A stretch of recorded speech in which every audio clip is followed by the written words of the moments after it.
Y dentro del streaming de Cameoff en Faco Extrema, tenemos el gusto, el honor, el privilegio de contar con el licenciado Damián Dipache, que es un conocido economista y que llaman en ver la charla que él nos ha difundido el día de la fecha. Pero bueno, ahora tenemos un pequeño mano a mano sobre algunas preguntas que queremos hacerle íntimamente en Cameoff. Nosotros salimos como cámara, la cámara defiende intereses, y dentro de los intereses es un camino difícil de defender, ¿no? Tú, el concepto de cámara, para los que sepan, bueno, es un grupo que defiende intereses, es decir, los americanos hablan de lobby, que no es exactamente lobby, el lobby es más, tiene una connotación latina más peyorativa, pero bueno, en última instancia lo que nosotros tratamos de hacer es juntarnos con los otros factores de poder y decirle, miren, nosotros, nuestra situación es compromicada, ¿no? Estrategias para negociar. Esa es la gran pregunta y lo que nosotros a veces que somos neófitos o tenemos una formación distinta, nos gustaría conocer tu opinión. Dos o tres consejos para el respecto. Primero, hay un concepto importante en la formación de cámaras gremiales, empresarias, que es el de asociatividad. El de asociatividad, la asociatividad permite tener socios con un similar fin, que es lo que justamente se propone la cámara. Cuando todo está diluido, los fines se van perdiendo en el camino, porque efectivamente no logran consolidar por pedidos de las partes las necesidades del sector. Entonces la asociatividad permite primero congruir en los fines y fortalecer esos medios para llegar a esos fines. Eso es una función muy importante de una cámara. En su momento, en el Norteamérica, se hablaba del problema del freerider. ¿Qué es el Sí, problema del freerider? Es el cuando polizón. el polizón, que es un término de economía, entonces decían, Sí, bueno, es cuando eh, pocos colaboran con una causa y todos se benefician. En Argentina sería como colgarse el cable. O exactamente. sea, uno paga el cable pero se cuelga el resto. El sistema de salud es muy grande y efectivamente es muy importante que de alguna manera el sector se vea referenciado por el resto de las partes. O sea, cuanto más logren tener ese objetivo, más fortaleza van a tener. En Argentina, el sector público generó intromisión en esa parte. Dice, bueno, yo esto lo puedo regular, por ejemplo, con las obras sociales, que en partes se lo dio a personas que tienen voluntad política, no privada. Entonces resolvió un problema, digamos, diciendo, che, todos estos recursos que son del sistema, te lo voy a dar a vos para la agremiación. Pero el real prestador de servicio no tiene esa posibilidad justamente de agremiarse porque no recibe recursos no voluntarios por parte del, digamos, del cliente, que es quien paga, ya sea la empresa o el trabajador. Entonces, ustedes están en una etapa muy importante, que es con recursos no voluntarios, porque ustedes no tienen la posibilidad de decir, che, le voy a cobrar una tasa más en la prestación de servicio, porque incluso el precio tiene O no regulado. sancionan, O, porque no claro, sancionan. están tratando de conformarse para darle fortaleza al sector privado, que es el eslabón más débil. ¿Qué es el eslabón más débil? ¿Por qué? Porque es el eslabón que tiene que pensar en prestar el servicio, pensar en financiar su negocio, pensar en el futuro de la prestación del servicio, que efectivamente tiene una dinámica muy grande, y pensar por otra parte, tener un retorno de su inversión, porque en definitiva son empresarios. Generalmente el retorno de la inversión en el sistema de salud es el último eslabón. Es decir, che, bueno, si no ganan es un problema de ellos. Para mí, efectivamente, los cuatro están en línea. Y yo creo que la posibilidad que se junten como empresarios comienza a darle mayor nivel de fortaleza, de cuerpo, a esos medios para arribar a los fines. Hasta ahora, el sector, digamos, de la gremial con cuota sindical y el sector público asociado le han torcido el brazo al sector privado. Y la medicina privada, en definitiva, lo hizo por figura de mercado, porque la medicina privada, ¿qué hizo? Bueno, me voy cada vez teniendo menos cantidad de actores y me voy quedando con una parte más importante del privado. Bueno, ustedes lo están intentando hacer a partir de una cámara y bienvenido sea, que me parece bien que puedan mostrarle a la sociedad la importancia de su servicio y mostrarle a la sociedad la complejidad que tiene el servicio en la prestación del servicio oftalmológico, ¿no? Sí, y a veces, como les digo, no todo el mundo, ni no los mismos profesionales, nos tenemos que sentar a hacer la cuenta. ¿Cuántos oftalmólogos somos en el país? No se sabe exactamente, tenemos No, un ¿cuántos problema. oftalmólogos son? No sabemos. Calculamos que somos más de 8.000, pero no está certero. ¿Y cómo viene la matrícula de generación de oftalmólogos futuros? ¿Cómo viene el nivel de inscripciones? Hay más o menos 400, hay más de 500 residencias por año. Yo, por ejemplo, hoy en la presentación, para Sí. los que no estuvieron viéndola, en el streaming mostraba que dentro de oftalmología estarían dentro del top 10 Sí, de las personas que quieren formarse. dentro de El top 10 y, digamos, las Tal ramas de la cual. medicina son muy grandes, ¿no? tal cual. Pero lo importante es que nosotros le damos trabajo directamente a más de 20.000 personas. En las clínicas Sí, oftalmológicas. pero no es solamente el consultorios oftalmólogo, es oftalmológicos. el que atiende el No, proceso de limpieza, administración. contador, administrador, etcétera. Si somos 8.000, por lo menos hay 20.000 personas trabajando afuera. Totalmente. La empresa que más empleados tiene en la Argentina tiene 20.000 empleados, ¿no? Sí. Y don Paolo se sienta a discutir de igual a igual. Sí. Nosotros todavía no lo podemos porque no tenemos conciencia de eso. Y aparte, somos los que hacemos la cirugía que es la más frecuente dentro de la anatomía. Calculamos que hacemos, tampoco existen números, pero se calcula que hace 350.000 cirugías por año, cirugías oftalmológicas por año. Es una enormidad. Si pones cifra cualquiera, ponele $100, no es $100, ponele $1.000 para hacer un número redondo. Es una barbaridad de plata que movemos. Y sin embargo, no tenemos conciencia de ese problema. Lo que sí sabemos, la OMS nos dijo que Argentina pierde $1.000 millones por ausentismo laboral al año. Eso sí, la Organización Americana de Salud. $1.000 millones por ausentismo laboral. Tenemos un poder enorme y no lo estamos sabiendo usar. Pero bueno, para eso es que necesitamos que estés acá. Sí, yo ahí también pienso que, gracias, en materia de lo que es formación de ese proceso de conformación como cámara, vos decías, bueno, hay una empresa que tiene 20.000 personas y nosotros probablemente tengamos 20.000 personas que brindamos empleo en el sector. Ahí pienso que los procesos de conformación se hacen con pequeñas sociedades. Por ejemplo, hoy yo vi un proceso muy virtuoso, ¿no? Que había empresarios del sector escuchando y que yo como comunicador estoy conociendo algo del sector, muchas cuestiones del sector que desconocía. Eso hace que efectivamente tenga un efecto multiplicador muy grande. Lo hubiesen logrado si no realizan este evento, si no empiezan a congruir con otras almas del sector social, de la política, de la economía. No, porque efectivamente si no, no sale a la luz, ¿no? Eso efectivamente se logra como cámara. Yo me acuerdo que de chiquito mi viejo era secretario de cámara, de asociación de comerciantes del barrio. Y a partir de tener una asociación de comerciantes por barrio, lo que pensaba mi viejo es decir, ¿qué es lo más importante? Que yo convenza de la importancia de mejorar este centro comercial solamente al comerciante o también al vecino. Era importante al vecino. Era importante al vecino, tal cual. El poder, hoy encima es tanto más fácil por las redes. Claro. Tanto más fácil que es uno de nuestros caballitos de batalla. Entonces yo te hago la pregunta a vos. Y me remonto a ese chico de hace 35 años donde escuchó a su papá decir esto.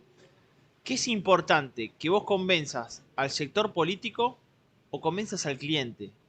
Que es el que le prestás el servicio, que el sistema no está funcionando bien y que probablemente estás teniendo deficiencia, porque en definitiva es el usuario final el que se va a beneficiar del mejor servicio que lo puedas prestar. Entonces es un doble juego, no es solamente con el sector, sino que el cliente también tiene que enterarse de lo que te está pasando. No, lo tenemos clarísimo eso.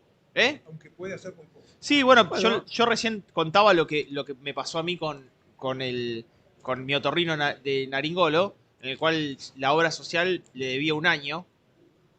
Y efectivamente a mí me parecía que era poco ético y moral que un prestador de servicios, un profesional esté un año sin cobrar. Un año. Que además es el eslabón más débil, porque en definitiva yo había visto que tenía 5 planillas todas firmadas de los clientes y me dicen, mira, me deben 5 planillas firmadas durante todo el año de este servicio que estoy prestando a esta obra social.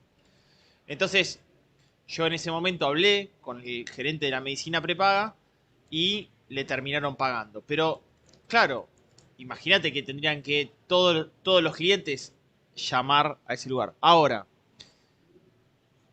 el profesional que hizo me comentó su problema y yo lo identifiqué. Digo, yo como receptor del servicio que me estaba dando, identifiqué una situación. Es muy importante que la cámara comunique hacia el eslabón final. Sí, Es tal muy cual. importante. Del Tal servicio que prestan, del que deberían prestar y el de que potencialmente deberían prestar, en términos comparativos al mundo incluso, ¿no? Ujú. Sí. Bueno, estamos haciendo una campaña importante, todos nosotros en cada una de las estructuras, con nuestros propios pacientes, trasladándole estas dificultades, aunque uno en realidad sabe que finalmente es poco lo que ellos pueden hacer, porque vos tuviste la suerte de conocer al gerente de la prepaga, pero no todo el mundo tiene No. acceso, con lo cual a veces te entienden, Sí, pero es poco lo que... pero también te ha llegado, Juan Manuel, la cantidad de artículos que hemos publicado.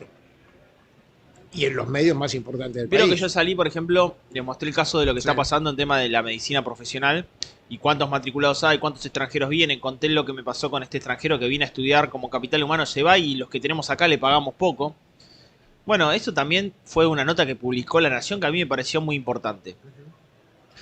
¿Cuánto como sociedad estamos valorando la salud y la educación? Uno puede tener capital económico en la vida y es muy importante. Pero si no tiene capital cultural, el capital de la salud, el capital de la educación, el capital social, el capital emocional y el capital humano, es pobre. Sí, sí, Y sí. es lo que nos ha pasado. Y es lo que nos ha pasado. ¿Por qué? Con los otros capitales mejorás el capital económico. Pero sin esos no vas a mejorar nunca el capital económico. Nunca. Y esto no es que yo lo digo. Esto se mide en el índice de desarrollo humano. Cuando muestra qué es lo que te dice que una sociedad, por lo cual una sociedad puede generar un nivel de desarrollo en ese capital. Educación, salud, cultura y contactos y vínculos sociales. Una sociedad necesita esos 4 labores. Bueno, se habla mucho, por ejemplo, de los países nórdicos que tienen los mejores índices de desarrollo humano, ¿no? Entonces vos fijate que hemos perdido esos valores y nos hemos montado sobre uno que además lo hemos reprimido, que es justamente el capital económico. Ujú. Entonces, si vos no haces un proceso de cambio a lo largo de mucho tiempo, bueno, difícilmente esta sociedad pueda valorar eso. Estamos en un proceso donde yo el otro día contaba que lo contaba en términos metafóricos. ¿Qué pasó en Argentina y por qué ganó el actual presidente? Y yo creo que la batalla cultural ganó por la batalla cultural. Decía, tomaba esta cierta metáfora. Suponete que el mercado sea una aldea, la aldea de los pitufos.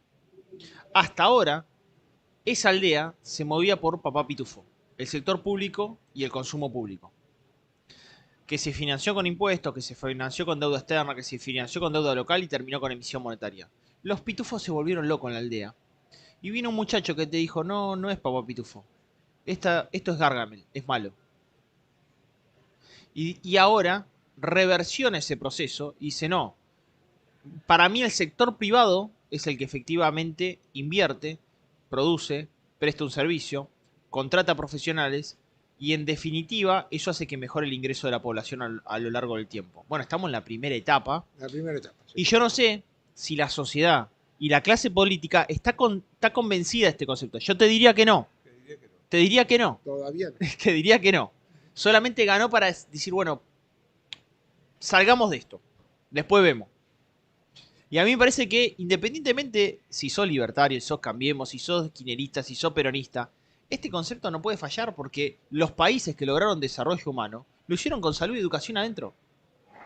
Y lo prestaron en forma privada. Y vos decís, bueno, pero la salud pública existe en todo el mundo. Bárbaro. Existe la salud pública, existe la educación pública, sin ninguna duda. Pero el mundo también ha logrado generar crecimientos, desarrollos que dan mejores opciones y mejora valor agregado en todo el sistema.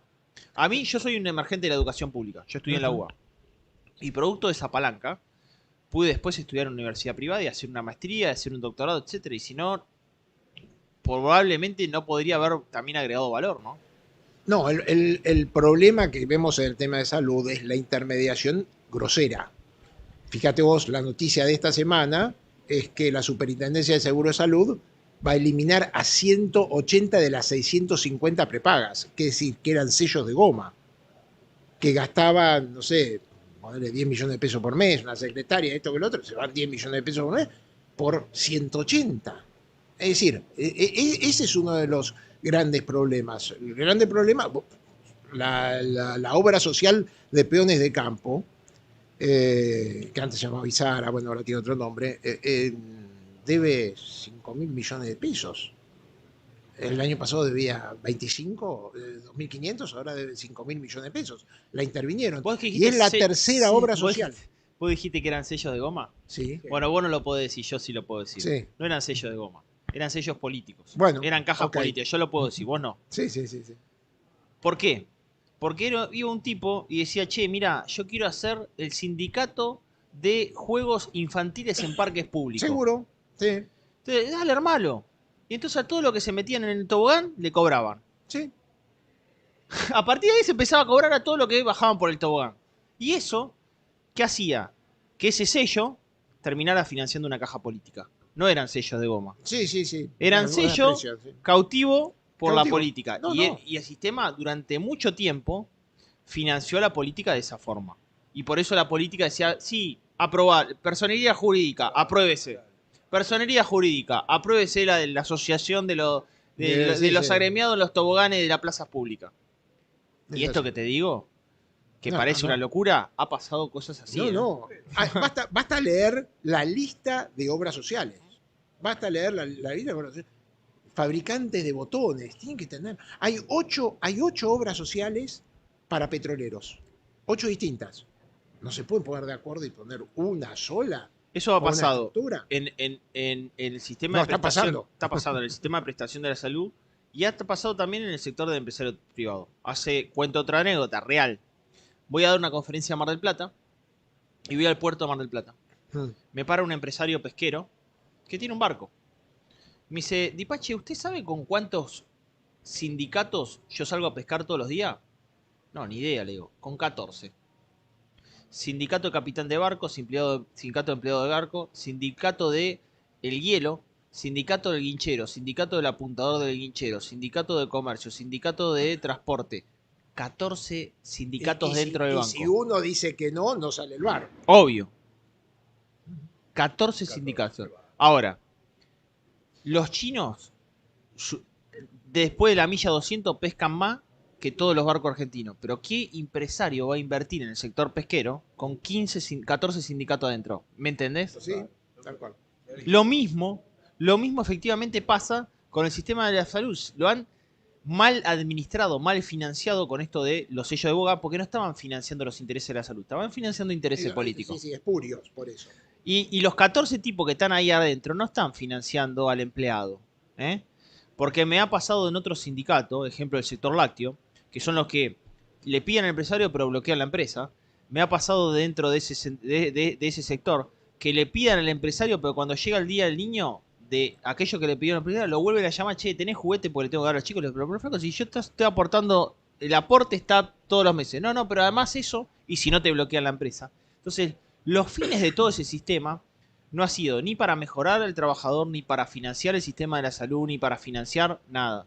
Entonces, digo, culturalmente, ¿somos conscientes de que esto está así?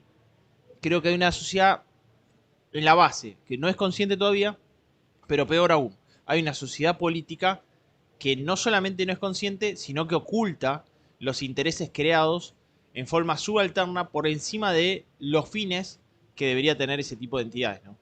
Tal cual. Bueno, Damián, no te retenemos más. Muchísimas Un placer, gracias. un placer, Ha sido un un placer. Y también soy independiente. ¿Vos también sos independiente? Sí, Estamos querido, ¿qué bien. vamos a hacer? Bueno, Estamos fritos. esperemos que gane el domingo. Con Racing. Yo ya no sé qué esperar a esta altura. Gracias, Bueno, un placer.